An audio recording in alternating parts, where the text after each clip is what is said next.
buat kami pada malam hari ini lewat jam pemberitaan firman Allah ini Tuhan. Sebab kami tahu bahwa tidak ada suatu apapun yang menjadi berarti kalau tanpa kebenaran, tanpa firman, termasuk perayaan-perayaan yang kami lakukan. Meskipun perayaan itu adalah perayaan rohani, tapi kalau tanpa firman Allah, maka perayaan itu cuma seremonial, cuma hal-hal lahiriah semata yang dilakukan setiap tahunan. Dan kami tidak mau itu terjadi buat kami semua yang hadir pada malam hari ini. Dan karena itu Bapa, dengan segala kerendahan hati kami datang di hadapan hadirat-Mu, memohon, meminta kepadamu Tuhan Yesus Kristus, berkenanlah Tuhan hadir di tengah-tengah kami.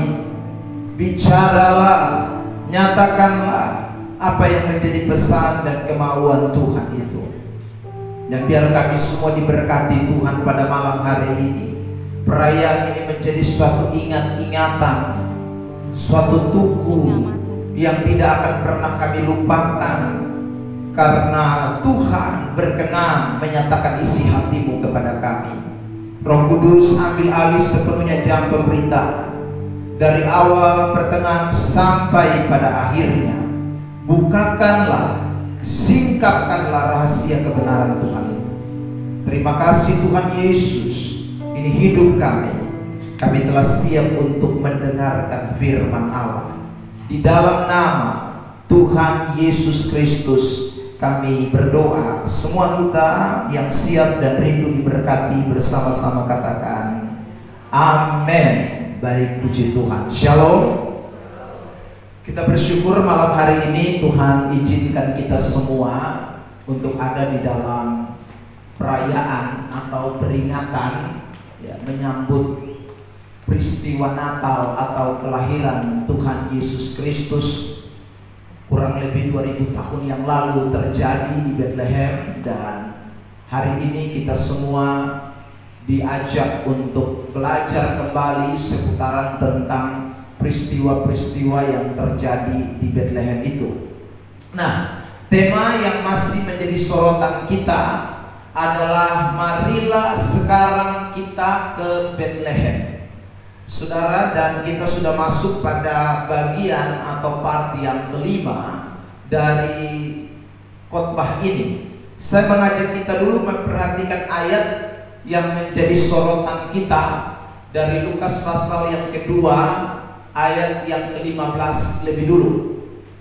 Lukas pasal yang kedua ayat 15. Mari kita baca ayat ini untuk kesekian kalinya. 1, 2, 3. Setelah malaikat-malaikat itu meninggalkan mereka dan kembali ke sorga, gembala-gembala itu berkata seorang kepada yang lain, marilah kita pergi ke Bethlehem untuk melihat apa yang terjadi di sana, seperti yang diberitahukan Tuhan kepada kita. Saudara yang terkasih di dalam Tuhan Yesus Kristus, dari ayat tersebut kita menemukan tema yang adalah tema PGI atau tema nasional Natal tahun 2024 untuk semua gereja-gereja Protestan dan juga gereja Katolik, ya, yaitu marilah sekarang kita ke Bethlehem.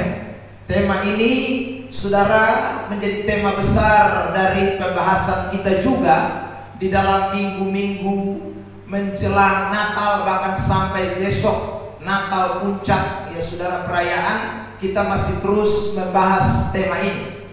Nah, lihat, kita sudah memperhatikan ada 4 bagian dari tema ini. Yang pertama, kita sudah memperhatikan tentang kota kecil Bethlehem itu yang menjadi besar sesuai dengan nubuatan kitab Mika pasal 5 ayat yang kedua. Di situ dikatakan bahwa Bethlehem itu sekali-kali dikatakan yang terkecil di antara semua kota yang ada di Yehuda. Tapi setelah, saudaraku, Yesus lahir, Alkitab beritahu kepada kita dalam Matius pasal yang kedua bahwa bukan lagi kota yang kecil, tetapi dikatakan sekali-kali tidak akan disebut lagi kota yang terkecil di antara suku Yehuda. Kenapa?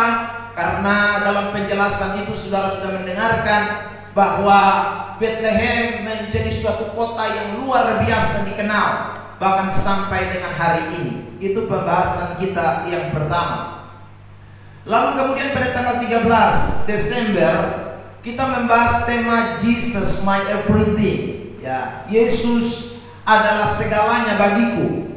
Lalu kemudian yang ketiga, kita juga membahas tentang suka duka Bethlehem di bagian yang ketiga itu. Dan yang keempat, baru saja hari Minggu kemarin kita membahas tentang pergi ke Bethlehem, bukan tinggalkan Bethlehem. Nah, malam ini kita akan memperhatikan saudaraku hidup dalam kesederhanaan. Ya, kita akan memperhatikan tema dengan subtema hidup dalam kesederhanaan. Klik lanjut. Ya, saudara yang terkasih dalam Tuhan. Dari mana kita bicara soal Bethlehem itu merupakan suatu pelajaran tentang kesederhanaan. Mari kita lihat apa yang terjadi pada peristiwa di Bethlehem. Dalam Lukas pasal yang kedua ayat 8 dan seterusnya, saya memberikan beberapa kutipan atau catatan ayat tentang gembala dan juga Yusuf, Maria dan Yesus yang menggambarkan tentang kesederhanaan. Mari kita lihat Lukas pasal 2 ayat 8 lebih dulu. Saya bacakan. Di daerah itu ada gembala-gembala yang tinggal di padang, menjaga kawanan ternak mereka pada waktu malam. Saya menjelaskan kepada kita tentang gembala-gembala itu adalah orang-orang yang sebenarnya tidak punya domba. Ya, beda dengan sekarang kalau orang menggembalakan itu bisa jadi dia punya domba sendiri. Tetapi ini gembala-gembala bukan punya domba. Mereka ingin menggembalakan domba orang lain atau majikannya, bosnya punya. Saudara yang terkasih. Lalu kemudian yang kedua yang kita temukan juga di dalam ayat 8 itu ada kata tinggal di padang. Saudara, kalau orang tinggal di rumah, yaitu kita bisa bilang orang punya sesuatu. Tetapi ini tinggalnya di padang, menjaga kawanan ternak mereka pada waktu malam. Jadi saudara yang terkasih di dalam Tuhan, dua kalimat ini mewakili secara eksplisit, memberikan pernyataan kepada kita bahwa hidup gembala-gembala itu adalah hidup di dalam kesederhanaan. Ya. Lalu yang kedua, mari kita perhatikan Lukas 2 ayat 12, saudara yang terkasih, ayat yang kedua. Ya, jemaat membaca ayat ini dalam hitungan ketiga. 1, 2, 3. Dan inilah tandanya bagimu, kamu akan menjumpai seorang bayi dibungkus dengan lampin dan terbaring di dalam palungan. Dibungkus dengan lampin dan dibaringkan dalam palungan. Lampin itu adalah kain-kain yang ada di kandang atau kain-kain yang dipakai untuk membungkus binatang, kain-kain sisa, kain-kain yang sepotong-sepotong. Orang Kupang bilang mungkin kain pel. Nah, saudara terkasih dalam Tuhan, pokoknya yang sering pakai itu yang namanya kain lampin. Dan kain lampin itulah yang dipakai untuk membungkus Yesus, atau dipakai untuk saudaraku menyelimuti Yesus. Saudara yang terkasih di dalam Tuhan, bukan seloyor, bukan selimut, bukan kain panas, bukan, saudara yang terkasih dalam Tuhan, apalagi kain yang tebal itu digunakan apa ya, dan lain sebagainya. Ya, saudara yang terkasih dalam Tuhan, bed cover, bukan. Saudara terkasih dalam Tuhan, tapi ini cuma kain sisa-sisa, kain lampin, kain yang son pakai-pakai, kain yang seharusnya dibuang, kain yang harusnya orang pakai jadi kain pel. Itu yang kemudian dipakai untuk membungkus Yesus. Lalu kalimat selanjutnya, dan terbaring di dalam palungan. Saudara yang terkasih di dalam Tuhan, kalau saudara pelihara binatang, ya itu pasti ada tempat makan dan tempat minum. Tempat makannya domba itu namanya palungan, saudara. Jadi dia tidak ditidurkan di tempat tidur, dia tidak ditidurkan, saudaraku, di tempat yang nyaman, tapi dia ditidurkan di palungan. Memang tidak ada ayat yang mengatakan secara eksplisit bahwa Yesus lahir di kandang, itu tidak ada. Saudara baca Alkitab mulai dari Kejadian sampai Wahyu, saudara tidak akan temukan bahwa Yesus itu dilahir di kandang, itu ditulis dalam Alkitab, tidak ada. Tetapi dari kata lampir dan terbaring di dalam palungan, itu menunjukkan bahwa tempat satu-satunya yang bisa dijadikan, saudara, rujukan tempat kelahiran Yesus itu adalah kandang domba. Ya. Kalau kata kandang tidak ada, saudara. Tapi dari kata lampir dan kata palungan itulah orang kemudian mengambil kesimpulan. Kalau dibungkus dengan kain lampir, kain yang begitu sederhana yang dipakai untuk membungkus binatang yang mungkin kedinginan atau domba yang mungkin baru lahir, saudara terkasih dalam Tuhan, maka itu dipastikan bahwa Yesus lahir di kandang. Kalau dia dibaringkan di palungan, di tempat makanannya domba, mau di mana lagi kalau bukan di kandang? Itu pasti membuktikan bahwa Yesus lahir di kandang. Bahkan 2 kali. Lihat ayat yang ke-16, saudaraku. Lalu mereka cepat-cepat berangkat dan menjumpai Maria dan Yusuf dan bayi itu yang sedang berbaring di dalam apa? Palungan. Jadi dia sedang terbaring di dalam tempat makanan domba. Saudara yang terkasih di dalam Tuhan Yesus Kristus, hanya mungkin bedanya kandang dulu dengan kandang sekarang itu adalah, saudaraku, kalau kandang dulu itu orang buat seperti yang kita buat ini, terdiri dari kayu dan dipagar-pagar, lalu kemudian pakai atapnya mungkin seng bekas atau daun kewan atau pakai lalang, saudara terkasih dalam Tuhan, untuk dia pengatap. Itu kalau zaman sekarang. Tapi pada zaman dulu atau pada orang-orang Yerusalem, Israel, itu kandangnya tidak seperti kandang kita. Kandang mereka itu, saudara, adalah gua-gua, ya, gua-gua batu-batu yang kemudian saudara dijadikan tempat di mana domba-domba itu beristirahat. Jadi tidak seperti kandang yang sekarang ini, atau tidak seperti kandang kita di daerah timur ini, bukan. Kandang mereka itu ada di dalam gua-gua batu, ada di dalam tempat-tempat, saudaraku, seperti kalau di Kupang sini mungkin di daerah Tano, ya saudaraku, itu daerah monyet itu ada gua-gua, atau mungkin saudara yang pernah ke gua kristal, ya, dia masuk ke dalam. Nah itu kandang domba. Jadi saudara terkasih dalam Tuhan, tempat-tempat seperti itulah yang dijadikan oleh orang-orang pada waktu itu sebagai tempat di mana domba itu berteduh atau domba itu dikumpulkan.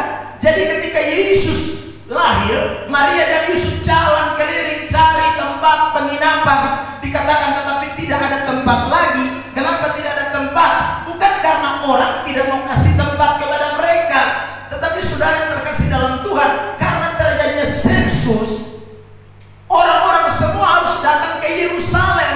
Nah kemungkinan saudara yang terkasih di dalam Tuhan, perjalanannya Yusuf dengan Maria itu agak sedikit terlambat, ya. Sehingga ketika mereka sampai di Yerusalem, mereka sudah tidak dapat lagi tempat penginapan, karena semua tempat penginapan sudah full. Semua tempat penginapan sudah menjadi tempat orang lain untuk ada menginap di sana.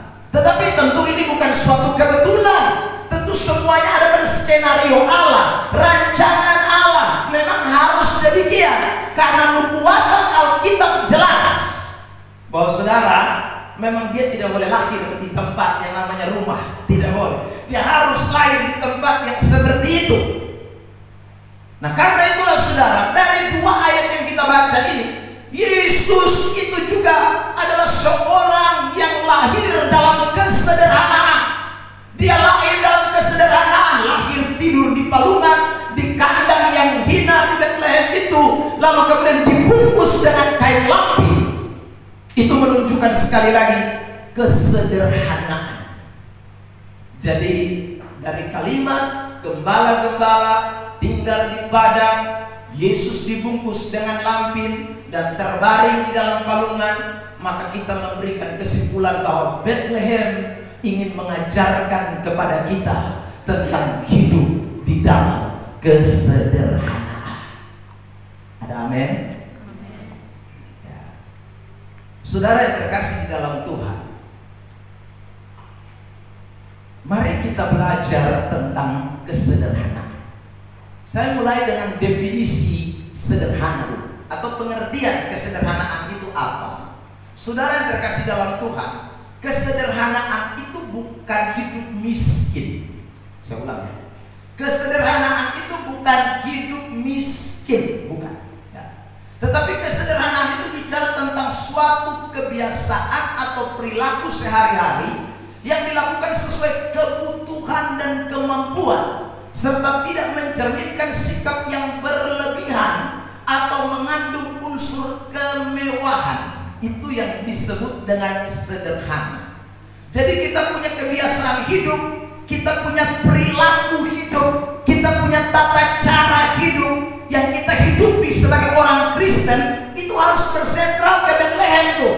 Ya, harus bersentral kepada Yesus Kristus, harus bersentral kepada kota kecil itu yang mengajarkan kepada kita tentang cermin kesederhanaan.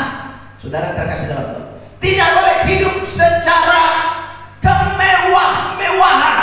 Itu orang Kristen tidak boleh. Saudara terkasih dalam Tuhan. Atau berlebih-lebihan, itu tidak boleh, anak-anak Tuhan. Kitanya harus hidup dalam standar yang benar. Ya. Kata berlebih-lebihan dan kemewahan itu juga tidak boleh ditafsirkan dengan sebutan kaya. Saudara, tidak boleh. Orang kaya belum tentu, saudaraku, dia berlebih-lebihan.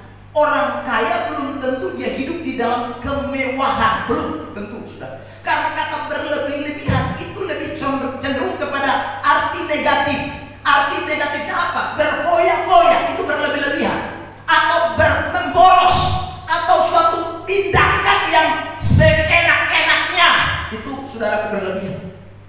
Jadi orang kaya juga bisa hidup sederhana, bukan tidak bisa hidup sederhana, saudara. Orang yang diberkati dengan luar biasa pun bisa hidup sederhana, bisa, bukan tidak bisa. Makanya saudara terkasih, bicara soal sederhana itu bukan bicara soal miskin. Bicara soal sederhana itu bicara soal perilaku hidup kita. Kadang-kadang orang miskin juga bisa jadi tidak sederhana hidupnya. Padahal sudah miskin, tapi bikin diri sampai tidak miskin. Nah, itu bisa, saudara. Jadi kita mesti hati-hati. Jadi saya ulang lagi ya, bukan bicara soal miskin kaya, kesederhanaan itu. Tapi kesederhanaan itu bicara soal bagaimana kita mencerminkan kehidupan kekristenan kita dalam perilaku hidup sehari-hari. Makanya kalau saudara baca di dalam Alkitab, Tuhan tidak pernah marah dengan orang miskin, kecuali dia miskin karena malas, Tuhan marah. Ya saudara. Tapi kalau dia miskin karena suatu keadaan, Tuhan tidak pernah celah. Tuhan tidak pernah mengomel. Tuhan tidak pernah bilang, hei miskin-miskin masuk neraka. Tidak ada. Saudara terkasih dalam Tuhan, tidak pernah. Begitu juga dengan orang-orang kaya. Saudara terkasih, Tuhan juga tidak sekali lagi mengecam orang-orang kaya yang hidup di dalam kebenaran, yang hidup takut Tuhan, yang hidup sungguh-sungguh menyenangkan Allah. Kita tidak pernah lihat orang kaya yang model begitu Tuhan marah-marah sama dia. Tidak ada. Orang kaya yang seperti itu justru Tuhan senang, justru Tuhan mau. Saudara yang terkasih dalam Tuhan ya, jadi saya ulang lagi, ini bukan bicara soal miskin atau kaya, tapi ini bicara soal perilaku keseharian kita. Ini bicara soal tindak tanduk kita dalam sikap hidup kita bagaimana, saudara, sebagai orang-orang Kristen. Nah, ini yang kita mau pelajari pada kesempatan diberkati ini. Nah, kita mau belajar dari Alkitab. Apa kata Alkitab tentang kesederhanaan? Yang pertama, kesederhanaan itu sama dengan, jemaat sambut kalimat ini. 1, 2, 3. Kerendahan hati. Kerendahan hati. Jadi saudara, orang yang sederhana itu adalah orang yang rendah hati. Bisa jadi dia kaya, tapi dia rendah hati. Kalau orang itu rendah hati, dia disebut orang yang sederhana. Saudara yang terkasih dalam Tuhan, meskipun dia kaya raya, dia punya banyak harta, dia punya banyak duit, tapi ketika dia hidup rendah hati, itu maka dia disebut orang yang sederhana. Tapi kalau sudah miskin, sombong pula. Ya, saudara, sudah miskin, sombong pula. Nah itu saudara terkasih dalam Tuhan, itu namanya tidak rendah hati. Jadi orang miskin atau kaya, no problem. Yang penting sikap hidup kita ada di dalam kerendahan hati, maka kita disebut orang-orang yang hidup di dalam kesederhanaan. Sekarang kita lihat ayatnya dulu.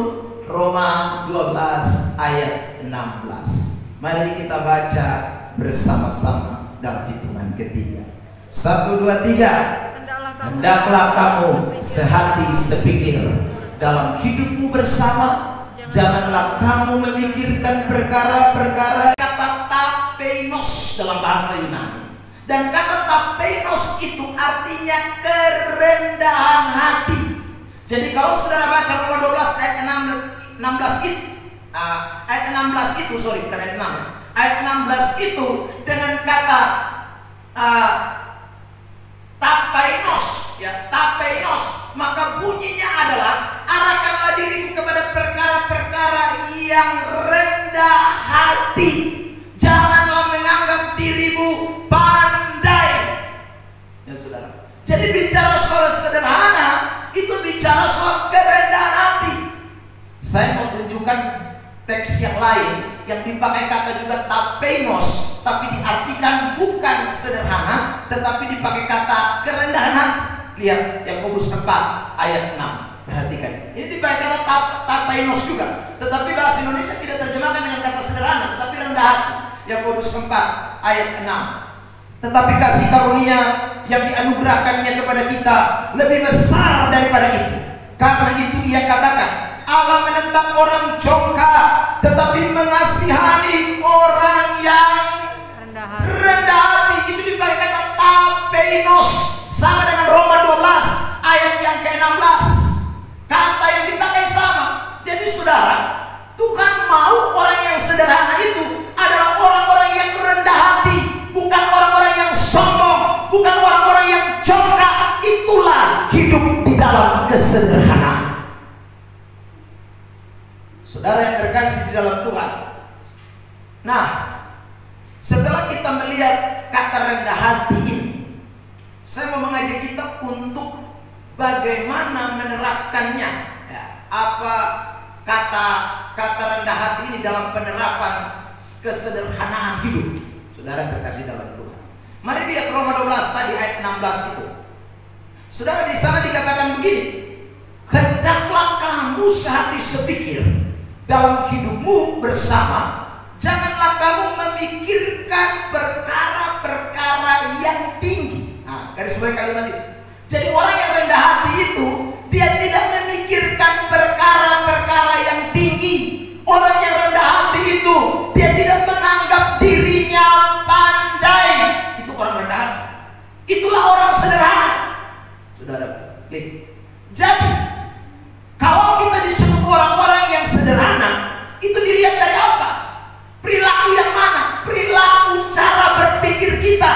Kalau dilihat dari cara berpikir, saudara tiap harinya pikir tinggi terus, pikir yang saudara melampaui terus, pikir yang saudara terkasih dalam Tuhan, sok-sok, itu tuh orang yang tidak hidup dalam kesederhanaan. Saudara lihat juga Roma 12 ayat 3. Ya. Berdasarkan kasih karunia yang dianugerahkan kepadaku, aku berkata kepada setiap orang di antara kamu, janganlah kamu memikirkan hal-hal yang apa?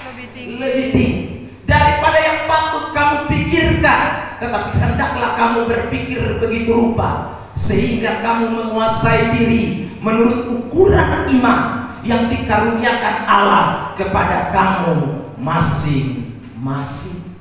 Janganlah kamu memikirkan hal yang lebih tinggi, itu ayat bilang. Tapi hiduplah dengan saudara takaran ukuran iman yang dikaruniakan Allah kepada kita masing-masing. Itu anak-anak Tuhan. Jadi kalau kita diminta untuk hidup di dalam kesederhanaan, itu saya ulang lagi, artinya kita itu diminta untuk hidup di dalam takaran iman yang Tuhan sudah taruh dalam hidup kita. Ya, janganlah lewat dari ketempung takaran iman. Dalam praktek ini banyak orang Kristen yang sekali lagi terlalu berpikir jauh sekali dan apa yang Tuhan takarkan dalam hidupnya, sehingga membuat hidupnya jadinya tidak sederhana, membuat hidupnya jadi orang Kristen yang saudara yang terkasih dalam Tuhan berlebih-lebihan, membuat hidupnya menjadi orang Kristen yang saudara tidak sesuai dengan takaran imannya. Itu karena sekali lagi paksa diri. Ya, nah Tuhan tidak mau kita jadi orang Kristen yang demikian. Jadilah orang-orang Kristen yang hidup di dalam takaran iman yang Tuhan sudah berikan kepada kita. Saya kasih kesimpulan sementara untuk bagian ini. Saudara yang terkasih dalam Tuhan, sama-sama kita baca kesimpulan ini dalam hitungan yang ketiga. 1, 2, 3. Jadi orang Kristen yang hidup dalam kesederhanaan pasti tidak memikirkan hal-hal membawa dia kepada kesombongan, tetapi hidup di dalam apa? Kerendahan hati. Amin. Kalau kita ini bisa belinya cuman imitasi, beli imitasi. Ya sudah kasih dalam Tuhan. Jangan kepengen beli emas, saudara. Sebab kalau kita mulai memikirkan hal yang lebih dari kemampuan kita, itu bisa jadi dosa. Bisa jadi kita tidak hidup dalam kesederhanaan lagi. Kita hidup di dalam kesombongan. Saudara terkasih dalam Tuhan, anak-anak Tuhan mesti berpikir yang bisa dijangkau, yang bisa dicapai. Saudara terkasih dalam Tuhan, kalau memang kita ini cuma kelasnya dunia mode, suka, tidak masalah. Yang saudara terkasih dalam Tuhan, tidak masalah. Jangan kita lari pilih lipo, ancur kita. Boleh pilih lipo, tapi gaya-gaya jalan saya terus diraba-raba, habis itu pulang ya saudara. Selesai. Sebab kalau kita mau pikir itu nanti kita hancur. Anda jangan lihat yang datang auto Fortuner rock, ya saudara, lalu Anda bisa makan diri dari auto Fortuner rock, padahal kita pilih motor Revo. Saudara terkasih dalam Tuhan, itu jadi bahaya. Kenapa? Karena kita seringkali memikirkan hal-hal yang terlalu tinggi, saudara. Dan itu membuat kita tidak hidup di dalam kesederhanaan. Ya. Jadi jadilah orang Kristen yang hidup dalam kesederhanaan. Sudah. Ya. No problem. Kalau saudara memang punya standar dan memang saudara punya, tidak masalah. Ya saudara. Itu ukuran yang Tuhan kasih. Jadi ukuran itu kan beda-beda. Ada yang memang Tuhan kasih tadi saya bilang kelas suka-suka. Tapi ada yang Tuhan kasih memang kelas matahari, kelas lipo, yang diraba barang kamu tuh harga jut semua. Itu memang ada. Saudara terkasih dalam Tuhan. Tergantung kita ada pada posisi mana. Hiduplah dalam takaran itu. Jangan pikir yang tinggi. Saudara terkasih dalam Tuhan. Ya. Ada orang karena sombong, itu bahaya. Jadi anak-anak Tuhan, mari kita belajarlah di Bethlehem. Bethlehem itu bicara soal kesederhanaan. Hari Minggu kemarin, saudara, kami pulang dari pelayanan Natal di Oebelo, saya dengan guru. Waktu jalan sesujanji, pulang beta traktir kosong. Ya, saudara, satu mobil. Saudara terkasih dalam Tuhan. Jadi waktu dong makan di rumah bisik, jangan ayat itu. Pendeta nanti dia traktir kotong. Ya sudah, jadi dong makan di sana dong rem, karena mau pulang mau traktir. Ya, saya janji traktir makan es di Mitsui. Ya, jadi saudara terkasih aku sedekah. Lalu kemudian saudara kami singgah, ada urusan sedikit saya di Oibobo. Ya, selesai itu, lalu kemudian ada di Citra Bangsa, lalu kemudian kami keluar, dia bilang, oh tadi Bapak ada janji. Oh betul, saya tadi janji. Ya. Mari kita menuju. Saya telepon anak-anak, lu ada kerja apa sonde? Oh beta kan, beta ada kerja. Saya tanya, Mitsui ada promo apa sonde? Tanya promo dulu tuh. Sudah terkasih dalam tuh. Soalnya kita kelas-kelas promo. Ya. Saya tanya lalu bilang, oh promo sudah ada lain. Aduh celaka, sudah disewa satu grup masalahnya. Ya kalau tidak ada promo di bahaya. Saudara terkasih dalam Tuhan, kami sampai ke sana, turun dari mobil, lalu saudara, saya pesan itu X yang paling murah dari semua X yang ada di Mitsui, es krim yang paling murah. Lalu Icat bilang gini, malu-malu, sampai turun dari oto baru makan es paling murah. Loh itu kan takaran kita memang begitu. Lalu ada beberapa yang turun juga dari mobil, ternyata sama, kami sama merek, kami satu takaran rupanya. Saya mulia dia sama tuh mah. Ya, jadi saudara terkasih dalam, kita tidak usah paksa diri. Kalau memang ketemu takaran begitu, no problem. Yang penting kita nyupi Mitsui, meskipun yang hanya 8.000. Amin. Iya. Karena Tuhan hidup itu begitu, dan saya lakukan itu dalam hidup saya. Saya selalu bersaksi, saudara terkasih dalam, saya anti beli barang yang harganya tuh ratusan ribu. Saya paling anti. Ya. Saya akan cek semurah-murahnya. Ya. Maka saya suka cari diskon. Ya, saudara terkasih dalam Tuhan.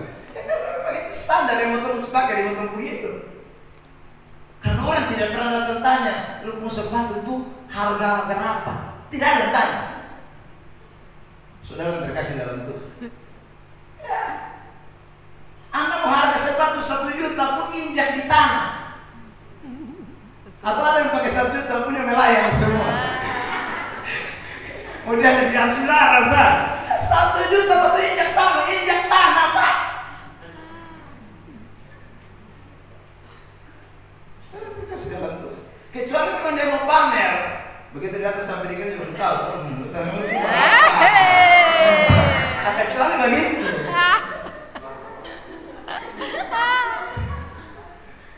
Saya dengan istri keliling cari sepatu. Beta mau beli sepatu tuh. Keliling cari sepatu mahal semua. 200, 300. Beta lebat. Bisa kan beli nah. Dia mulai satu malam mulai cari di TikTok. Diskon cepat keluar. Ya. Sudah sekarang dia ongkos kirim lah, ongkir itu gratis kok sampai itu penting. Saudara terkasih dalam Tuhan, saya sungguh. Kenapa? Karena sekali lagi ada kadang-kala kita maksa diri.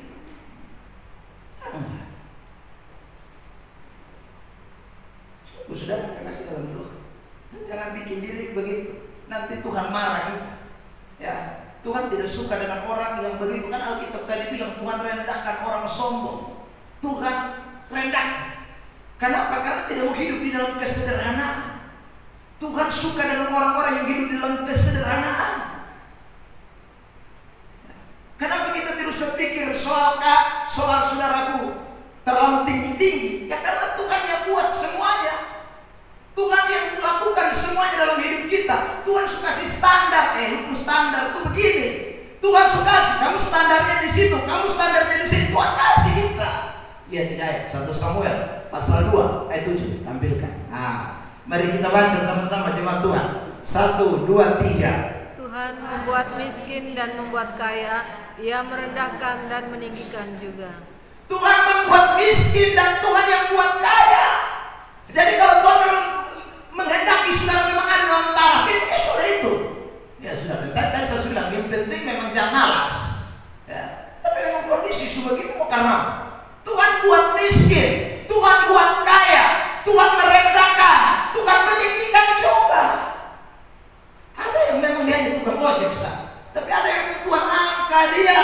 sampai jadi bupati, jadi gubernur, dia sudah anggota DPR. Tuhan yang angkat. Saudara terkasih dalam Tuhan. Jadi kita tidak bisa mau paksa diri sampai di situ, tidak bisa, karena Tuhan yang rendahkan, Tuhan yang meninggikan. Potong bisa usaha, potong bisa saudara usaha, tapi potong pengusaha itu terbatas. Kalau Tuhan bisa kehendaki, potong servis.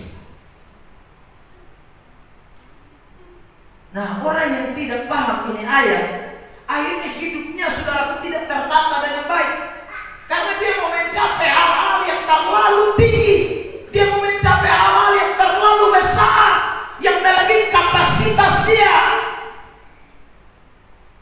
Akhirnya lupa Tuhan, karena dia pikir kalau dia kerja segini, uangnya cuma segini, 1 juta doang. Nah, sementara dia penghasilan, pengeluaran itu satu bulan mesti 2 juta. Penghasilannya cuma 1 juta, pengeluaran 2 juta. Maka dia mesti paksa diri, karena mana sudah bisa 2 juta. Karena paksa diri, mau karena mana dia pikir mesti lebih tinggi. Karena hidup ini. Akhirnya gereja pemalas, jam ibadah mulai kendor. Nah, ini orang ini sudah tidak sederhana. Nah, butuh bacain ayat ini, Amsal 30 ayat 8 dan ayat 9. Mari semangat, sama-sama kita baca dalam hitungan ketiga. 1, 2, 3. Jauhkanlah daripadaku kecurangan dan kebohongan. Jangan berikan kepadaku kemiskinan atau kekayaan. Dia tidak miskin atau kaya, dia minta sederhana ya. 1, 2, 3. Biarkanlah aku menikmati makanan yang menjadi bagianku, supaya kalau aku kenyang, aku tidak menyangkalmu dan berkata, siapa Tuhan itu? Tapi kalau aku miskin, aku mencuri dan mencemarkan nama Allahku. Jadi dia tidak minta miskin, tidak minta kaya, dia minta pas-pas. Supaya kalau dia makan, dia jangan lupa Tuhan. Dia mesti tetap ingat Tuhan, mesti cari Tuhan. Ya saudara, tapi juga jangan kasih miskin. Sebab kalau nanti miskin, nanti beta bisa curi, beta mencemarkan nama Tuhan Allah lain. Nanti orang bilang, kok ini orang Kristen kok curi, saudara. Maka dia minta pas-pas Tuhan, jangan kurang, jangan lebih, pokoknya pas-pas, supaya beta bisa ingat Tuhan, terus menyenangkan Tuhan, memuliakan Tuhan dalam hidup ini. Beri tepuk tangan terbaik. Itu kesederhanaan. Tapi kalau orang sudah tidak hidup sederhana, lupa Tuhan dia sangkal Tuhan. Ya, saudara terkasih dalam Tuhan. Jadi ingat, hidup kesederhanaan itu menjadi penting. Sebab waktu kita hidup dalam kesederhanaan, kita akan lihat Tuhan itu betapa penting dalam ketemu hidup. Ya, saudara terkasih dalam Tuhan Yesus Kristus. Makanya Alkitab bilang apa? 1 Timotius 6 ayat 8, tampilkan. 1, 2, 3. Asal ada makanan dan pakaian, cukuplah. Asal ada makanan dan pakaian, cukup. Puji Tuhan. Beta mesti cari Tuhan, beta mesti utamakan Tuhan, beta mesti sungguh-sungguh dengan Tuhan. Karena itu yang lebih penting. Itu orang hidup dalam kesederhanaan. Saudara terkasih dalam Tuhan. Tapi kalau ada orang yang pikir bahwa makanan saya tidak cukup, ya, pakaian saya tidak cukup, ya, dia mesti 1 bulan ion 3 kali. Orang 1 tahun baru ion 1 kali, dia void. 1 bulan ion 3 kali. Ya, sudah.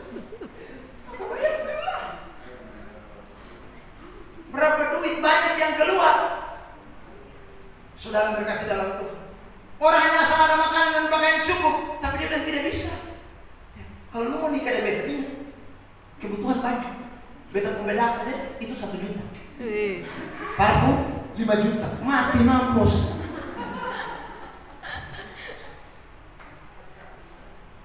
Kalau begitu ya susah. Hidup hancur, saudara terkasih dalam Tuhan. Karena takarannya tinggi mati.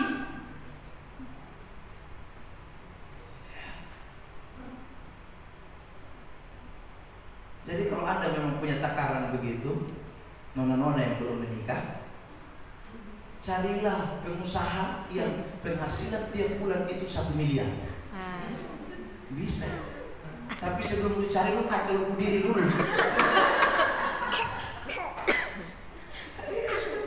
Udah pas-pasan. Ya sebab tidak bisa kalau kau takarannya tinggi.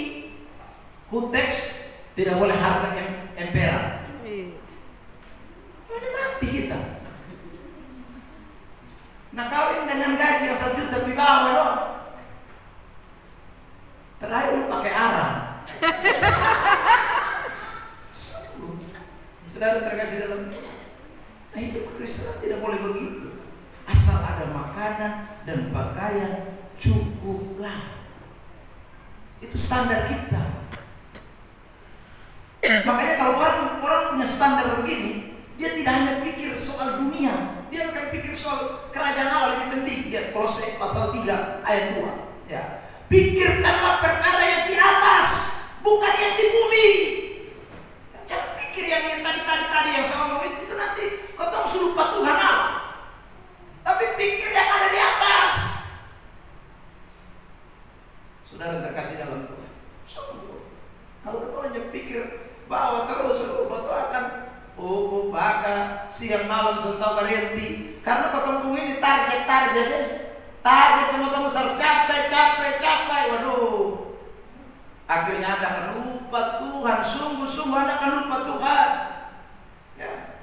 Sudah tidak akan punya waktu lagi baca Alkitab, sudah tidak akan punya waktu doa, ibadah semua nanti jadi bolong, bahkan hari Minggu pun saudara bisa jadi tidak datang gereja. Karena sekali lagi kamu punya target terlalu besar, target pun terlalu tinggi. Ingat, saya mau pesankan ini buat kita semua yang hadir pada malam hari ini. Tuhan sudah kasih ukuran buat kita. Miskin dan kaya itu Tuhan yang buat, Tuhan yang tentukan. Dia angkat orang, dia rendahkan orang. Saudara terkasih dalam Tuhan. Jadi Anda dan saya jangan sampai melampaui itu. Kalau melampaui itu, kita akhirnya menyangkal Tuhan. Kita akhirnya tidak lagi setia dengan Tuhan. Kita tidak sungguh-sungguh dengan Tuhan. Saudara yang terkasih di dalam Tuhan, hari ini kita semua diajak ke Bethlehem untuk lihatin. Saya mau kembali ke Bethlehem. Lihat, saudara lihat Yusuf. Ya, klik. Yesus, Yusuf, Maria dan para gembala adalah tokoh-tokoh yang memikirkan hal-hal yang membawa kepada tidak memikirkan hal-hal yang membawa mereka pada kesombongan. Ya. Tapi mereka hidup sesuai dengan kapasitas yang Tuhan berikan kepada mereka. Yusuf dan Maria tahu mereka orang sederhana. Mereka kan tukang kayu. Saudara, meskipun tukang kayu dapat kepercayaan mengandung dari Roh Kudus. Ingat baik-baik itu. Tapi Maria tidak foe, Yusuf tidak foe. Lalu tiba-tiba bilang sama Tuhan, Tuhan, ini bukan main-main. Yang saya kandung ini Allah ini. Masa Tuhan tidak perhatikan saya? Masa saya hidup miskin begini? Rubah dong. Rubah status saya. Tidak pernah kita temukan ayat demikian. Padahal info kepada Maria jelas, info kepada Yusuf jelas. Yang dikandung itu bukan anakmu, tapi itu dari Roh Kudus. Allah yang ngomongin. Tapi saudara lihat, tidak pernah Yusuf dengan Maria itu protes. Tidak ada itu. Saudara yang terkasih dalam Tuhan. Atau para gembala, waktu mereka pergi kunjungi Maria, Yusuf, dan Yesus di kandang. Waktu mereka pulang, apa mereka bilang, Tuhan kami sudah ketemu raja di atas segala raja. Karena itu kami jangan jadi gembala lagi. Kami harus jadi bos semua. Tidak ada ayat itu. Mereka tetap jadi gembala. Yusuf dan Maria tidak berubah, tetap jadi tukang kayu. Tidak berubah. Status mereka tetap sama. Mereka tetap ada di dalam kesederhanaan. Amin. Ada amin? Amin. Ya, jadi kita jangan bikin diri model kelebe. Sungguh, sedang Tuhan suka kasih takaran. Jadi tidak ada kita bilang kita ikut Tuhan lalu kita bilang Tuhan saya hidup dulu dan setia. Saya pelayanan terus Tuhan jadi bikin dong saya hidup jadi kaya raya dong. Jangan jadi begini. Masa yang sana kamu bisa bikin buat saya tidak. Jangan. Tuhan sudah buat takaran kita masing-masing. Hiduplah di dalam kesederhanaan. Kalau Tuhan mau angkat, potong sama bisa tahan. Kalau Tuhan sudah mau angkat, dipotong sama bisa paksa. Bisa paksa.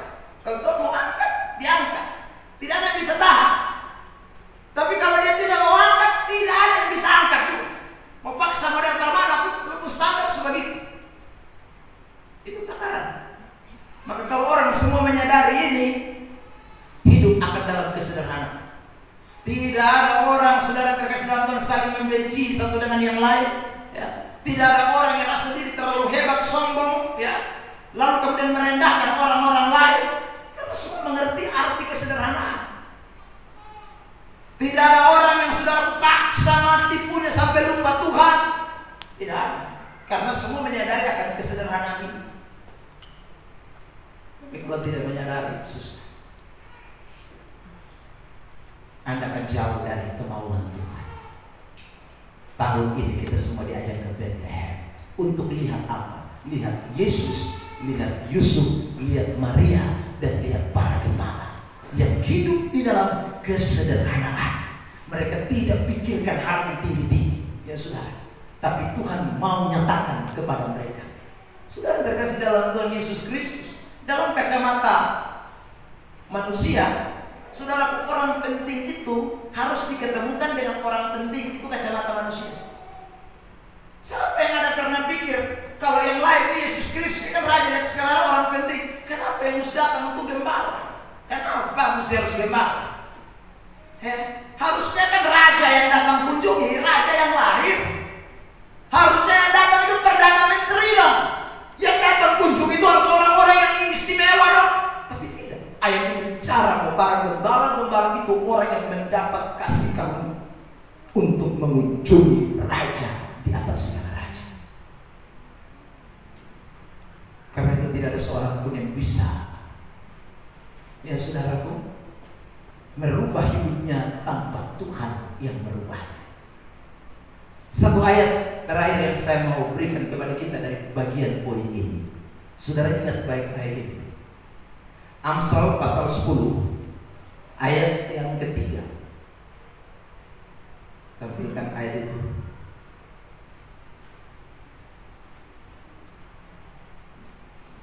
Kitab Amsal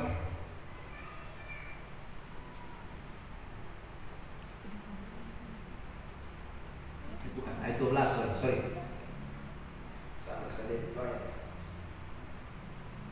Amsal 10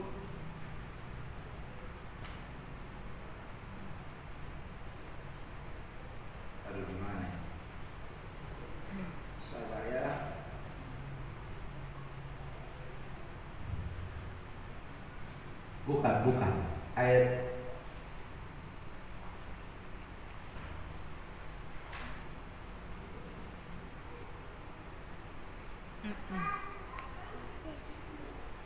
salah saya bukan ayat ini. Amsal 10 ayat 22. Berkat Tuhanlah yang menjadikan kaya, susah payah tidak akan menambahinya. Ya. Amsal 22 ayat 2. Orang kaya dan orang miskin bertemu, yang membuat mereka semua ialah Tuhan. Jadi saudara mau apa ya? Yang Tuhan tidak buat. Miskin itu Tuhan yang buat, ya. Kaya itu Tuhan yang buat. Mau sombong apa? Semua kita diminta untuk hidup dalam kesederhanaan. Kalau kita kaya, kita bersyukur karena Tuhan berkati kita. Kalau kita saudara terkasih dalam Tuhan miskin, jangan marah Tuhan. Ya. Saudara terkasih, Tuhan punya standar buat kita. Ya. Tuhan sayang banyak orang miskin dalam Alkitab. Tuhan sayang Sakeus. Tuhan sayang jemaat Laodikia. Tuhan sayang jemaat Smyrna. Tuhan sayang jemaat yang ada di Makedonia. Itu miskin-miskin semua. Tuhan sayang. Ya. Tuhan sayang janda miskin. Sampai bilang Tuhan tidak sayang. Tuhan sayang karena Tuhan yang buat miskin. Jadi Tuhan yang buat miskin, Tuhan yang buat kaya, semua Tuhan yang buat. Kalau kita jadi kaya berkat Tuhan, bukan karena kita. Ya saudara terkasih dalam Tuhan. Nah, karena itu kesimpulannya sederhana, hiduplah di dalam kesederhanaan. Karena semua bukan karena kita, semua hanya karena anugerah Tuhan dalam hidup kita sekalian. Ada amin? Kita tidak pantas sombong. Ya. Kita tidak pantas merasa diri lebih hebat, karena Tuhan juga yang kasih kita. Saudara terkasih dalam Tuhan. Nah, itulah yang kita tidak boleh lupakan. Yang kedua, saudara terkasih di dalam Tuhan, Apa kata Alkitab tentang kesederhanaan? Yang kedua, kesederhanaan itu bicara soal kesopanan atau kelayakan. Ya, saudara. Nah, kita lihat dulu ayat ini dari kitab 1 Timotius pasal 2 ayat yang ke-9. Jemaat, mari membaca ayat ini bersama-sama. 1, 2, 3. Demikian juga hendaknya perempuan, hendaklah ia berdandan dengan pantas, dengan sopan dan sederhana. Rambutnya jangan berkepang-kepang, jangan memakai emas atau mutiara maupun pakaian yang mahal-mahal. Saudara yang terkasih di dalam Tuhan, kata sederhana kembali muncul di dalam teks ini. Ya, 1 Timotius pasal 2 ayat 9. Nah, kata sederhana yang muncul dalam teks ini itu dipakai kata soprosune. Soprosune itu artinya kesopanan atau kelayakan.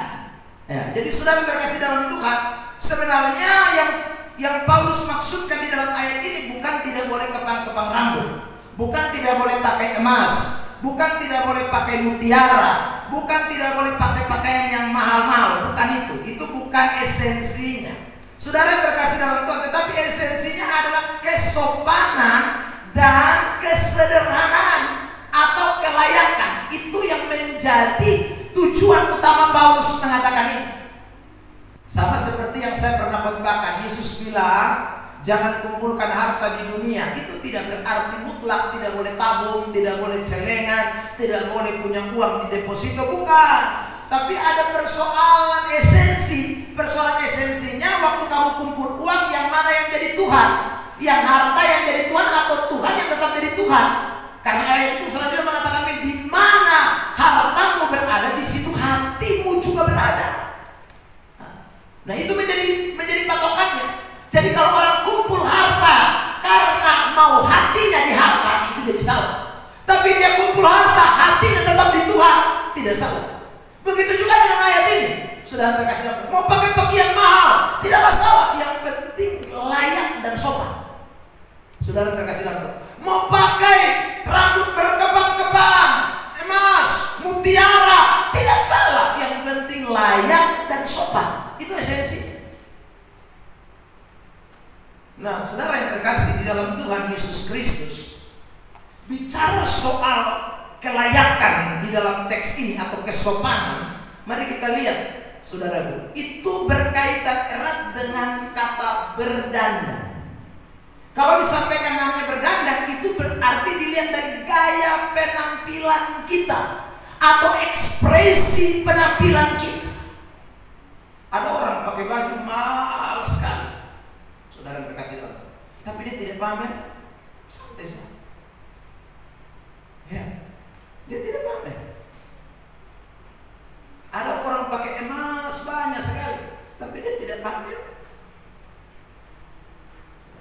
Tapi ada yang baru pakai satu sah. Ini harga jalan begini sah. Nah, itu yang bersama gaya penampilan.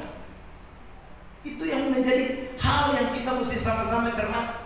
Jadi orang kalau dia punya gaya beda, itu semua tidak sederhana lagi. Itu tidak layak di hadapan Tuhan.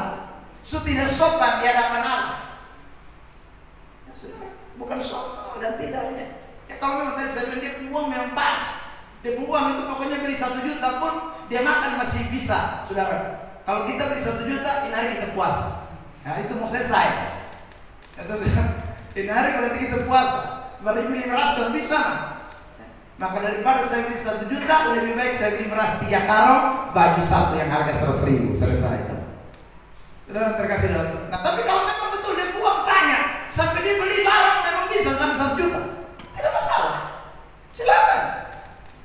Saudara terkasih dalam. Tapi untuk apa? Untuk kamu menampilkan gayamu di depan banyak orang, bahwa kamu punya barang mahal, kamu tidak hidup dalam kesederhanaan, dan itu dosa. Saudara terkasih dalam Tuhan. Kalau kamu mau menunjukkan bahwa saya orang paling hebat, sudah semua musuh dia saya, semua musuh mata tertuju kepada saya, karena saya paling, Anda berdosa. Karena itu pasti Tuhan tidak senang. Makanya Tuhan tidak mau orang yang punya gaya penampilan model Jangankan saudaraku, dalam 1 Timotius 2 ayat 9, Tuhan kan mengecam ahli-ahli Taurat, orang-orang Farisi yang pakai jubah panjang-panjang saudaraku, supaya dilihat orang. Tuhan marah. Tuhan tidak suka dengan gaya penampilan yang mencuri kemuliaan Allah. Tuhan tidak mau. Tuhan tidak mau orang yang punya penampilan sampai Tuhan tidak dimuliakan, tapi dia dimuliakan. Itu yang berbahaya sekali. Itu sudah tidak ada pada batas yang namanya kesederhanaan, atau sekali lagi kesopanan. Itu yang pertama, soal gaya penampilan. Ya, kata berdandan itu juga yang kita sebut dengan gaya penampilan, tetap masih di situ. Saudara terkasih dalam Tuhan, itu bicara juga tentang bagaimana tata cara kita berpakaian. Itu menjadi penting, saudara. Ya. Makanya orang Kristen tidak boleh pakai pakaian sembarang-sembarang, mesti sopan. Tidak boleh, saya selalu tekankan, tidak boleh pakai celana umpan, rok umpan, tidak boleh. Anak-anak Tuhan, tidak boleh. Baju yang minta maaf kelihatan sampai mana-mana semua, itu tidak boleh. Itu namanya tidak sopan dan tidak layak. Kita tidak boleh, penampilan kita tidak boleh begitu. Gaya hidup kita tidak boleh, itu sudah melampaui yang namanya kesederhanaan. Dan kalau saudara memperhatikan kitab 1 Timotius ini, ya, ini ditulis di Efesus. Efesus itu saudara terkasih dalam Tuhan, itu daerah prostitusi. Daerah di mana perempuan nakal banyak. Karena daerah perempuan nakal banyak, maka saudara terkasih dalam Tuhan, banyak sekali perempuan-perempuan nakal yang punya pakaian itu tidak bagus dipandang, tidak sopan. Maka Paulus kasih tahu jemaat yang sudah jadi Kristen yang di Efesus, kamu mesti beda dong. Kamu jangan sama dengan mereka yang wanita nakal, wanita prostitusi, wanita yang jual diri. Kamu mesti beda. Dari mana? Cara pakaianmu. Kalau dia pakai pakaian yang sembarangan, yang menonjolkan semua-semua, yang kasih lihat semua-semua, kamu tidak boleh. Kamu harus sederhana, sopan, teratur, layak. Anak-anak Tuhan, ini penting, terutama bagi yang wanita-wanita. Saudara terkasih dalam Tuhan, ingat itu, pakaian itu mesti teratur, kelayakan itu menjadi penting. Sebab saya kutip Pendeta Yandri Wesono, ada orang yang pakai pakaian tidak sopan lalu dia datang dan berkata, Tuhan lihat hati Pak Pendeta, bukan lihat pakaian. Pak Yandri bilang, betul Tuhan lihat hati, tapi beta bukan lihat hati, dia lihat lu. Itu saudara. Oh ya, kamu ngomong Tuhan, berarti kamu dan Tuhan sendiri yang hidup, manusia tidak ada. Di sekitaran kita kan ada manusia banyak. Cara berpakaian kita kadang-kala itu membuat orang pikir kita ini manusia yang tidak bertobat. Pikir kita ini manusia sama seperti yang ada di sana itu. Kelompok-kelompok orang kadero. Karena cara berpakaian kita tidak beda. Cara dandan kita tidak beda. Sama. Saudara terkasih dalam Tuhan, anak Tuhan tidak boleh begitu. Kesederhanaan itu bukan artinya sekali lagi tidak boleh bergaya. Kesederhanaan itu boleh bergaya tapi pantas dalam penampilan, sopan di dalam penampilan. Itu namanya sekali lagi yang namanya kesederhanaan. Jadi saya ulang lagi, sederhana itu bukan berarti tidak boleh bergaya. Silakan bergayalah, ya. Tetapi ingat ada pada batas-batas kesopanan dan kelayakan, ya. Kita berdandan untuk apa? Kita menampilkan sesuatu untuk apa? Tujuannya mesti jelas. Saudara terkasih dalam Tuhan, ya. Saya pernah kasih tahu sama kita semua, ada orang pakai baju you can see,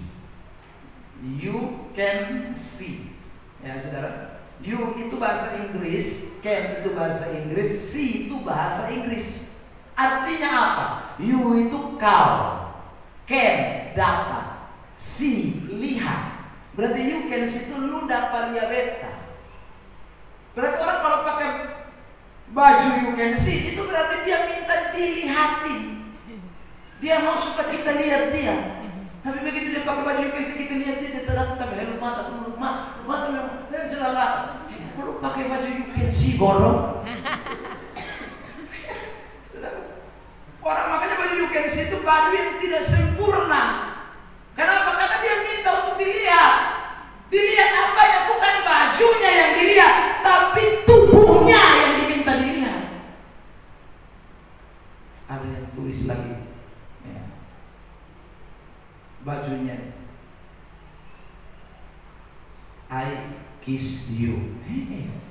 Hati-hati lu diciumin orang nanti. Saudara kasih dalam tuh. Sekarang suruh bilang cium, lu cium deh.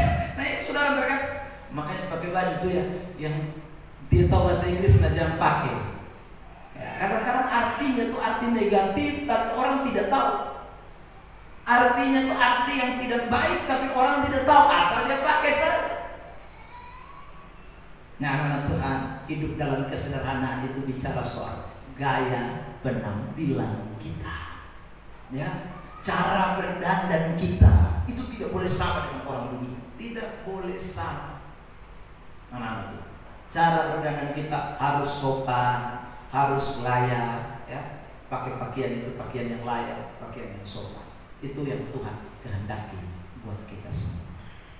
Saudara terkasih dalam Tuhan, selain bicara tentang kesopanan dan kelayakan, itu adalah bicara soal gaya penampilan. Ayat berikut lagi yang masih dipakai kata yang sama, yaitu kata soprosun. Di dalam Kisah pasal 26 ayat 25. Perhatikan ayat ini. Tetapi Paulus menjawab, aku tidak gila. Festus yang mulia, aku mengatakan kebenaran dengan pikiran yang sehat. Kata pikiran yang sehat, kata sehat di sana itu dipakai kata yang sama, saudaraku, dengan kata yang tadi kita lihat di dalam kitab 1 Timotius 2 ayat 9 yang ditulis dalam kata sederhana, soprosune. Ya, itu dipakai dalam kata pikiran yang sehat itu. Saudara, artinya begini, kalau kita bicara soal kesederhanaan, itu bukan hanya bicara soal gaya penampilan kita, tetapi juga tutur kata kita. Waktu Paulus bersaksi tentang Tuhan segala macam, lalu Festus bilang, Paulus, lu udah ngomong ke orang gila sah. Lalu Paulus jawab, beta sudah gila. Beta ngomong berdasarkan kebenaran. Beta punya pikiran ini masih soprosunes. Beta masih punya pikiran yang sopan, yang layak. Saudara terkasih dalam Tuhan, jadi tutur katanya itu sesuai dengan firman Allah, itu dikaitkan dengan kesederhanaan. Saudara terkasih, ya. Saya pikir-pikir ini kata, lalu saudara terkasih dalam Tuhan, saya coba merenungkan, menganalisa kata itu dikaitkan dengan sesuai dengan firman Tuhan. Itu artinya bahwa Tuhan itu menghendaki kita, saudara yang terkasih, bahwa hidup kekristenan itu, ya, hidup kekristenan itu semua tindak tanduk kita, ya, dan perkataan kita itu selaras, sejalan. Ya, saudara, itu selaras, sejalan. Kalau saya pakai pakaian sopan, saya pakai pakaian yang layak, saya punya cara penampilan baik, itu menunjukkan bahwa saya orang yang mengerti kebenaran. Itu yang menunjukkan bahwa saya orang yang tahu firman, sesuai dengan apa yang saya tahu, apa yang saya mengerti, itu yang saya nyatakan di dalam hidup saya. Begitu, saudara terkasih dalam Tuhan. Jadi semakin orang pakaiannya tidak bagus, semakin orang itu sama dengan orang gila. Semakin disebut saudara tidak mengerti kebenaran, tidak soprosune, tidak sopan, tidak paham akan kelayakan Tuhan. Itu anak-anak Tuhan. Makanya pada kesempatan yang diberkati ini kita diajak ke Bethlehem. Saudara, Yesus itu raja segala raja. Apakah dia tidak bisa berdandan tidak dengan kain lampin? Apakah dia tidak bisa, saudara terkasih dalam Tuhan, tidur bukan tidak di palungan, tapi saudara dia tidur di istana, lahir di istana, penampilannya mantap, dia tidak penampilan anak ece-ece, anak tukang kayu. Bisa? Bisa. Tapi semua itu dia tidak lakukan. Kenapa? Saya ulang lagi. Karena dia ingin tunjukkan kepada kita arti daripada sebuah kesederhanaan. Gembala-gembala, saudara terkasih dalam Tuhan, orang yang tidak punya apa-apa. Maria dan Yusuf, orang yang saudara tidak mungkin beli baju yang pas-pasan untuk mereka bisa nikmati, mereka bisa pakai. Oh, hanya tukang kayu. Saudara terkasih dalam Tuhan. Tapi semuanya itu menunjukkan kepada kita sekali lagi bahwa penampilan atau apapun yang kita lakukan dalam hidup ini itu sekali harus selaras dengan apa yang kita ucapkan, apa yang kita perkatakan, yang kita hidupi dalam hidup ini sesuai dengan kebenaran. Karena kalau pakaian kita tidak menunjukkan cara hidup kita yang sebenarnya, yang sesungguhnya dengan kebenaran, sekali lagi kita sama dengan orang gila yang disebut Festus tadi di dalam Kisah pasal 26 ayat 25. Hari ini kita semua ke Bethlehem. Ya saudara, hiduplah dengan penampilan yang sesuai dengan kemauan Tuhan. Ya, saya berikan kesimpulan itu. Yesus, Yusuf, Maria, dan para gembala, klik lanjut, adalah orang-orang yang sederhana. Ini terlihat dari penampilan mereka yang apa adanya dan cara berbicara mereka yang didasari pada kebenaran. Itu anak Tuhan.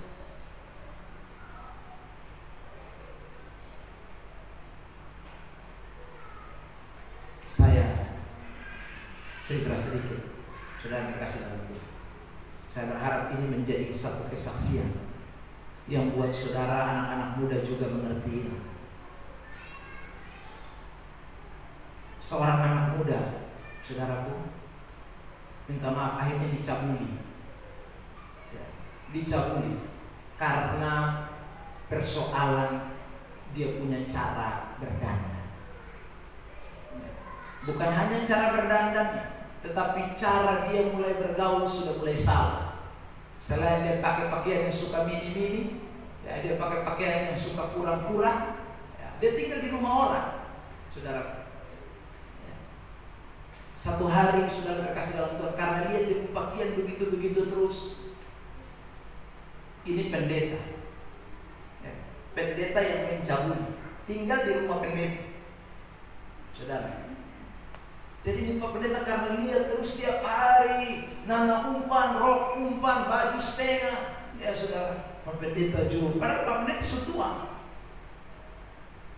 Pak Pendeta tidak menguasai diri dengan sungguh-sungguh, hidup mungkin tidak cinta Tuhan dengan baik. Coba dia tahu ini anak lah, soalnya. Tapi itu menggerakkan nafsu dan birahi terhadap ini anak muda.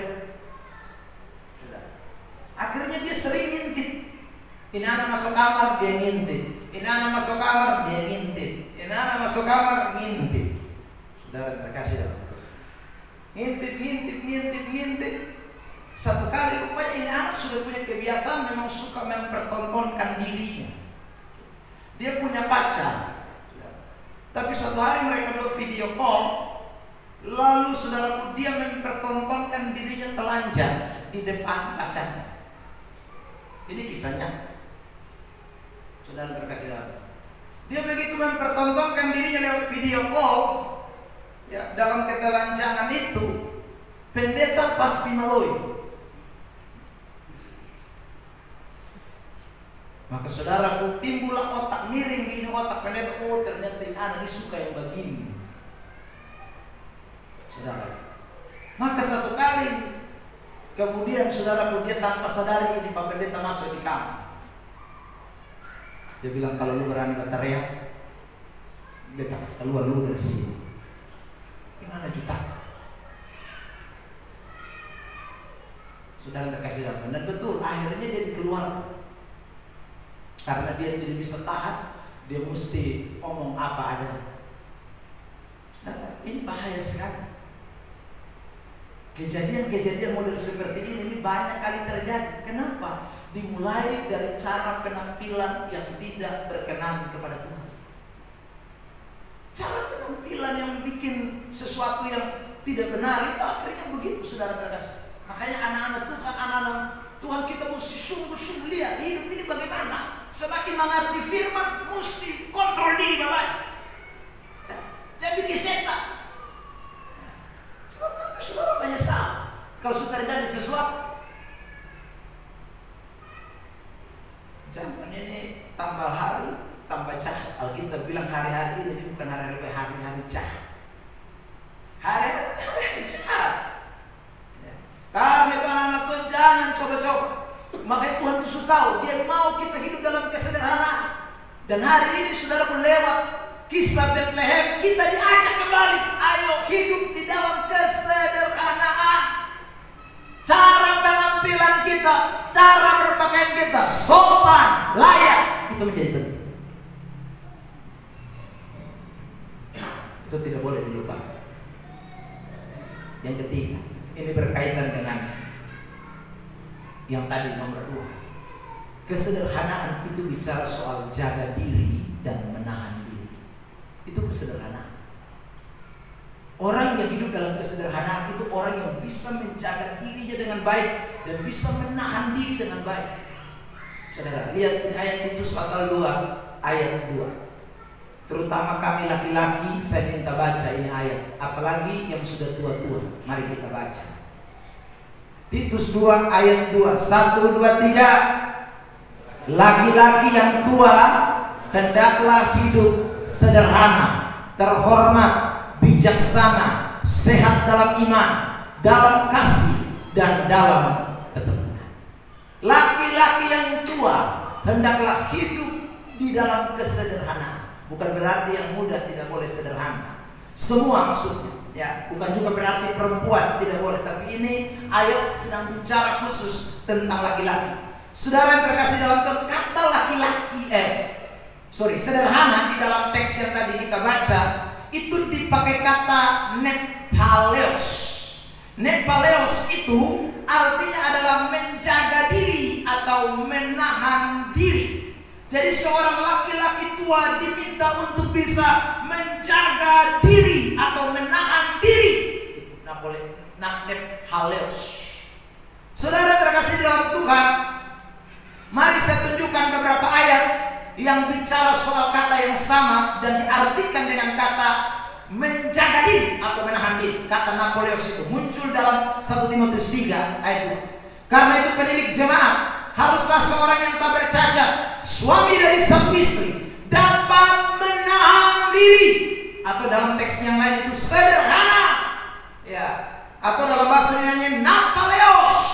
Itu, saudara, itu penilik jemaat. Penilik jemaat ini maksudnya adalah hamba-hamba Tuhan.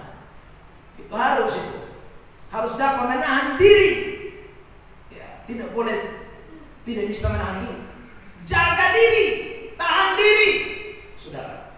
1 Timotius 3 ayat 11. Ini juga kata Napeos itu muncul, ya, Napaleos itu muncul. 1 Timotius 3 ayat 2. 1 Timotius 3 ayat 11. Ya. Sekarang ibu-ibu, istri-istri, baca ini ayat 1, 2, 3. Demikian pula istri-istri hendaklah orang terhormat, jangan memfitnah, hendaklah dapat menahan diri dan dapat dipercayai dalam segala hal. Itu kata yang sama. Jadi laki-laki tua disuruh menahan diri, istri-istri juga disuruh tahan diri. Jadi bukan hanya kita laki-laki saja disuruh tahan diri, perempuan juga disuruh tahan diri, menahan diri. Saudara terkasih dalam Tuhan, artinya apa? Godaannya sama. Semua bisa dapat godaan. Jadi orang kalau tidak hidup di dalam kesederhanaan, itu orang-orang yang gampang tergoda. Orang-orang yang sudah laku hidup di dalam kesederhanaan itu orang-orang yang mampu menahan diri. Orang-orang yang mampu sudah mengontrol dirinya dengan baik. Itulah orang-orang yang hidup dalam kesederhanaan. Tahan diri ini banyak, sudah. Tapi dalam teks ini berkaitan khusus dengan soal hawa nafsu. Ya. Ini berkaitan erat dengan soal hawa nafsu. Lihat, saudara terkasih dalam Tuhan, saya tampilkan contoh ayat yang bicara soal tahan diri ini, bicara soal perbuatan-perbuatan yang jahat. Yesaya pasal 56 ayat yang kedua.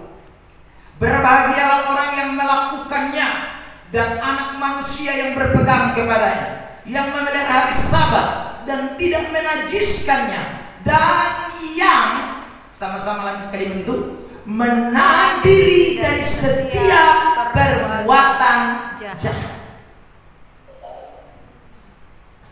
Jadi kita laki-laki dan perempuan, suami, istri, tua, muda, kita diminta untuk bisa tahan diri dari setiap perbuatan jahat. Perbuatan hawa nafsu, kita mesti bisa tahan diri. Tidak boleh tidak. Anak-anak Tuhan mesti begitu. Ya.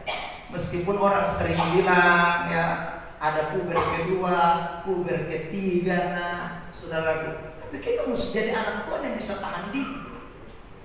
Karena kita hidup di dalam kesederhanaan. Nah itulah Natal. Kalau saudara belajar dari kitab Matius, kita temukan kan Yusuf dan Maria itu kan orang yang menahan diri. Orang yang menahan diri. Kenapa saudara saya sebut mereka menahan diri? Mereka dua sudah tinggal sama-sama. Ya. Tapi Yusuf tidak boleh sentuh Maria. Maria juga tidak pernah bilang, "Yusuf, contoh sudah." Tidak. Sama-sama tahan diri. Sampai nanti Yesus dilahirkan. Sampai nanti Yesus sudah dilahirkan, baru Maria boleh bersetubuh dengan Yusuf. Sebelum Yesus dilahirkan, Maria tidak boleh sentuh, Yusuf tidak boleh sentuh. Mereka dua diminta untuk sederhana, menahan diri dari perbuatan-perbuatan yang jahat. Amin. Amin. Amin. Amin. Maka tahan dirilah baik-baik. Saudara terkasih dalam Tuhan, kita mesti jadi orang Kristen dan begitu hidup dalam kesederhanaan. Itu Natal. Jadi sederhana, saya ulang lagi ya. Sederhana itu bukan hanya bicara soal bagaimana kita ya berpenampilan. Ya, sederhana itu bukan hanya bicara soal bagaimana kita hidup dalam tutur kata kita sesuai dengan kebenaran, bukan hanya itu, saudara. Tetapi sekali lagi menahan diri itu bagian dari hidup di dalam kesederhanaan. Terutama tidak melakukan hal-hal yang tidak benar, hal-hal yang jahat, hal-hal yang tidak menyenangkan Tuhan. Itu bagian dari hidup kesederhanaan, saudara. Sebab orang-orang yang tidak menahan diri terhadap perbuatan jahat itu sama dengan orang-orang yang tidak mau hidup sederhana. Tahan nafsu itu termasuk hidup dalam kesederhanaan.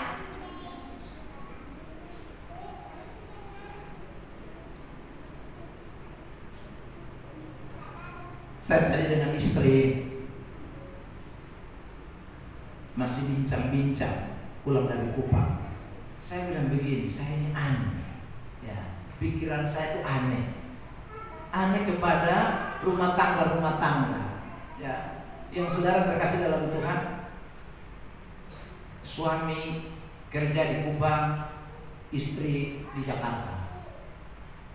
Ya saudaraku, lalu ada yang istri di Kupang, suami di Kalimantan.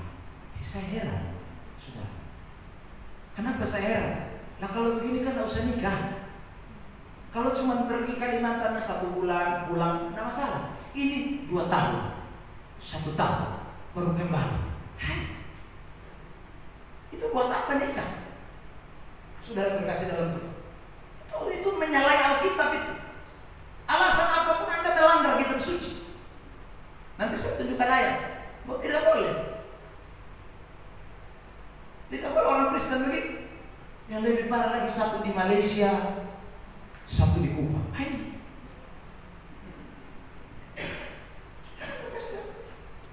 Tapi sebelum menikah, jangankan di Malaysia, di Sikumana pun dia tidak tahan.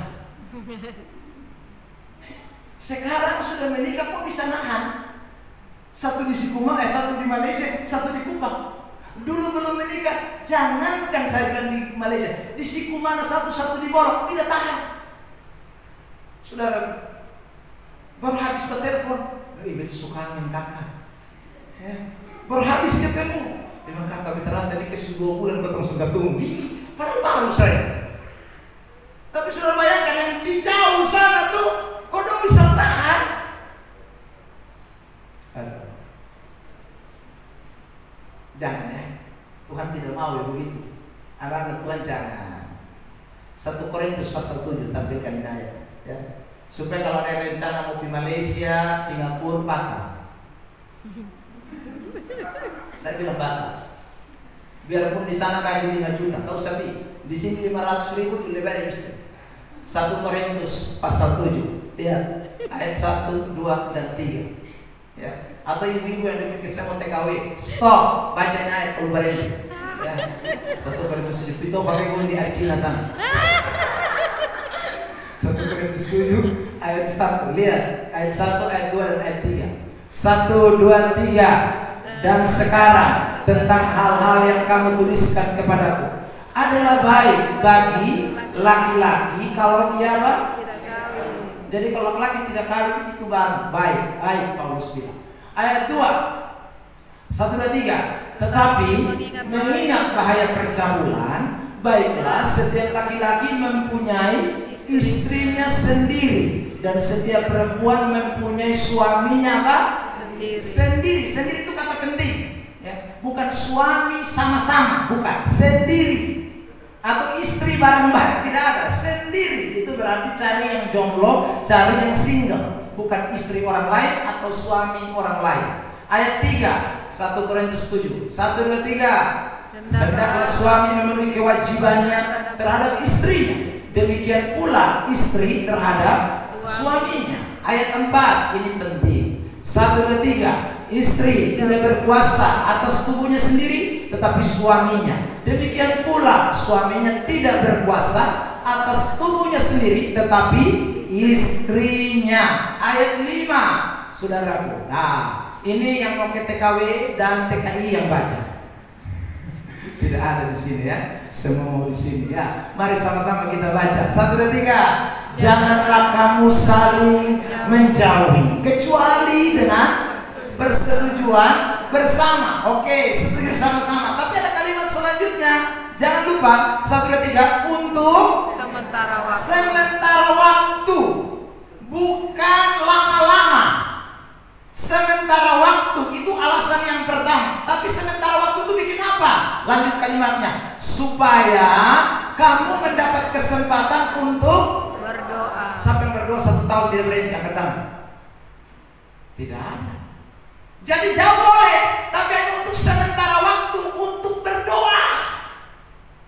Yang saudara terkasih dalam Tuhan. Atau untuk pelayanan, untuk ibadah, boleh. Beta mesti kasih tinggal soalnya 3 hari ini Bapak mau pergumulan khusus. Ya, oke baiklah. Ya, pergumulan di mana? Pergumulan di gua hantu. Nah misalnya sedang terkasih dalam Tuhan. Ya, jadi Mama tinggal, Bapak sendiri berkumpul di sana doa puasa 3 hari, 3 malam, tidak masalah. Itu kesepakatan. Tapi tidak ada ayat yang mengatakan untuk mendapat kesempatan supaya cari uang lebih banyak karena di sana gaji lebih besar, itu tidak ada. Lalu ayat itu selanjutnya mengatakan 1, 2, 3. Sesudah itu hendaklah kamu hidup bersama-sama supaya iblis jangan menggoda kamu, karena kamu tidak tahan bertara. Kamu tidak tahan bertara. Bertara itu sama katanya dengan kamu tidak tahan nafsu. Kamu tidak tahan. Jadi saya bilang, saya kuat. Ngomong kosong. Alkitab lebih saya percaya daripada kau. Ya. Tidak ada orang bisa bertahan lama-lama. Kalau saudara nonton di YouTube, ada satu channel. Ya, channel itu mewawancarai orang-orang yang pernah jatuh. Dan sudah terkasih dalam itu pakai topeng semua mukanya. Ya. Lalu mereka diwawancarai. Saya pernah nonton sudah tentang TKW yang pergi ke luar negeri. Dia kemudian diperkosa oleh majikan. Iya, dia bilang awal-awalnya saya juga takut, tetapi yang kedua ketiga kami menikmati bersama. Suami ada di Indonesia suaminya. Lalu itu host tanya, tapi suamimu tahu? Masa sih mbak? Saya kan nggak mungkin kasih tahu ya. Saya cuma bilang, kalau teleponnya saya bilang kabar baik-baik, lagi cari duit. Tiap bulan aku transfer duitnya. Sudah, tapi dia juga bersetubuh dengan majikannya. Kenapa ya? Karena Alkitab lebih benar. Tidak ada manusia bisa bertahan. Makanya saudara terkasih dalam Tuhan, bertahan dalam yang tadi kita bahas, sopan santun itu tidak berarti terpisah, tapi bertahan dalam kondisi di mana dua orang itu tetap bersama. Bertahan di mana saudara terkasih dalam Tuhan betul-betul tidak beri peluang, itu bertahan. Ya, sebab kalau Anda bikin celah, bikin kesempatan lalu kemudian jatuh, memang kita tidak bisa mau bilang apa, mau salahkan siapa? Karena dia tidak bertahan, lu bikin celah, bikin kesempatan. Nah, tentu kita mesti betul-betul bisa menahan diri. Jadi saya kasih contoh Yusuf dan Maria. Dong kata bisa jawab, dong jangan sama-sama, tapi dong taat firman. Dong tidak boleh melakukan hubungan seksual, tidak boleh. Makanya sampai hari ini gereja Katolik menganggap bahwa Maria itu suci perawan adanya. Meskipun setelah dia melahirkan Yesus, akhirnya dia punya anak-anak lagi. Yang kita percaya itu, gereja Protestan mempercayai bahwa kemudian Maria mempunyai anak-anak lagi sesuai dengan data Alkitab. Sudah terkasih. Ya. Tapi sebelum Yesus lahir, dia memang suci, kudus, perawan. Dia tidak disentuh oleh laki-laki. Nah, ini kebenaran yang kita tidak boleh lupakan. Menahan diri dari setiap perbuatan yang tidak benar. Satu ayat lagi, Yakobus 1 ayat 27, tampilkan. Ya, ibadah yang murni dan yang tak bercacat di hadapan Allah Bapa kita ialah mengunjungi yatim piatu dan janda-janda dalam kesusahan mereka dan menjaga supaya dirinya sendiri tidak dicemarkan oleh dunia. Menjaga diri supaya tidak boleh mencemarkan dengan dunia. Itu orang yang sekali lagi hidup dalam kesederhanaan. Hidup dalam kesederhanaan yang terakhir itu bicara soal hidup dalam kesabaran. Amsal 16 ayat yang ke-32. Ya. Orang yang sabar melebihi seorang pahlawan. Orang yang menguasai dirinya melebihi orang yang merebut kota. Jadi kalau saudara jadi orang yang sederhana, itu artinya orang yang menahan diri. Sabar, saudara. Sabar. Karena segala sesuatu itu ada waktunya. Pengkhotbah pasal 12, Pengkhotbah pasal yang ketiga. Di situ dikatakan ada waktu untuk ini, ada waktu untuk itu, semua ada waktu. Dan salah satu ada waktunya di situ dikatakan ada waktu untuk memeluk dan ada waktu untuk tidak memeluk. Nah, jadi kalau belum pas waktu memeluk, jangan peluk dulu. Amin. Ada waktunya nanti. Ya. Belum apa-apa dong sudah peluk rame. Jangan. Hidup itu sopan, sederhana, ya, sabar. Karena semuanya itu ada waktu. Sebelum memang nanti Anda bosan belum. Ya. Jadi tunggu saja waktunya nanti.